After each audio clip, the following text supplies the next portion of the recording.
నంద్యాల జిల్లా డోన్పట్నంలో రాజ్యాంగ నిర్మాత అంబేద్కర్ జయంతి వేడుకలు ఘనంగా నిర్వహించారు। ఈ కార్యక్రమానికి ముఖ్య అతిథిగా నియోజకవర్గ ఎమ్మెల్యే కోట్ల సూర్యప్రకాష్ రెడ్డి హాజరయ్యారు। ఆయన అంబేద్కర్ విగ్రహానికి పూలమాలలు వేసి నివాళులర్పించారు। డాక్టర్ బిఆర్ అంబేద్కర్ రచించిన భారత రాజ్యాంగం దేశ ప్రజలకు సమాన హక్కులు కల్పించిందని తెలిపారు।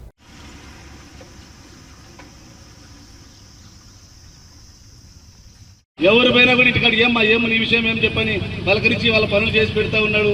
మరి ఆయన వయసు లెక్క చేయకోకుండా కూడా ప్రతి ఒక్క సమస్యకి ఈరోజు ఇప్పుడే బేతంచేర్ల మొత్తం అంతా మండలం అంతా తిరిగేసి మరి వాళ్ళ డోన్లో హాజరు కావడానికి వచ్చేసినాడంటే ఇది చాలా గొప్ప విషయం అని కూడా నేను తెలియజేస్తూ ఉన్నాను। మరి అదేవిధంగా ఈ అవకాశమైన పెద్దలందరూ కూడా ధన్యవాదాలు తెలుసు। జై భీమ్, జై భీమ్।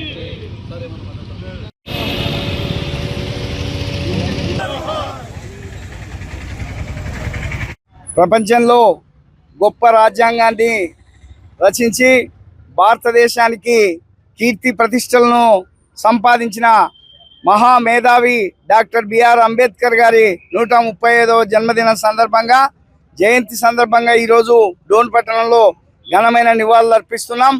మా ప్రభుత్వము, మన రాష్ట్ర ప్రభుత్వము, ముఖ్యమంత్రి చంద్రబాబు నాయుడు గారి ఆదేశాల మేరకు, స్థానిక ఎమ్మెల్యే గారు సూర్యప్రకాష్ రెడ్డి గారి ఆదేశాల మేరకు ఈరోజు డోన్లో మరి అంబేద్కర్ గారి విగ్రహం దగ్గర మంచి వాతావరణంలో మంచి బాగా చేసి అక్కడ అన్ని కూడా అలంకరణలు అన్ని మరి ప్రభుత్వ ఆధ్వర్యంలో చేసి ఆయన సుందరంగా తీర్చిదిద్దిన తర్వాత ఇక్కడ నగరంలోని ప్రజలందరూ కూడా రాజకీయ పార్టీలు, ప్రజా సంఘాలు, ఉద్యోగ సంఘాలు అందరూ వచ్చి నివాళులు అర్పిస్తున్నారు।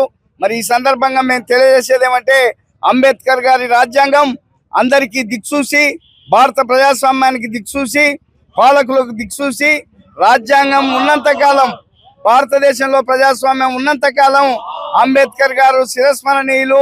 మరి భారతదేశంలో అంబేద్కర్ గారి రాజ్యాంగం వల్లనే బడుగు బలహీన వర్గాలకు, అట్టడుగు వర్గాలకు, దళితులకు న్యాయం జరిగింది। ఉద్యోగాల్లో, రాజకీయాల్లో, సామాజికంగా అందరికీ కూడా రాజ్యాంగం ద్వారానే న్యాయం జరిగిందని ఈ సందర్భంగా నేను తెలియజేస్తున్నాను।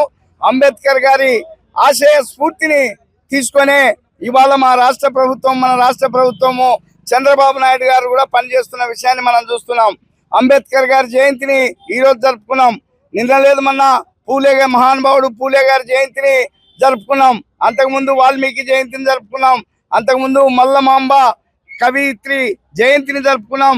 ఈ రకంగా సంఘ పెద్దలు, మరి సంఘ సంస్కర్తలు అందరి జయంతిలను కూడా ఈరోజు ఒక స్ఫూర్తిగా ఉండేదానికి మన రాష్ట్ర ప్రభుత్వం, నారా చంద్రబాబు నాయుడు గారు మరి స్ఫూర్తిగా తీసుకొని జరుపుకుంటున్నందుకు రాష్ట్ర ప్రభుత్వం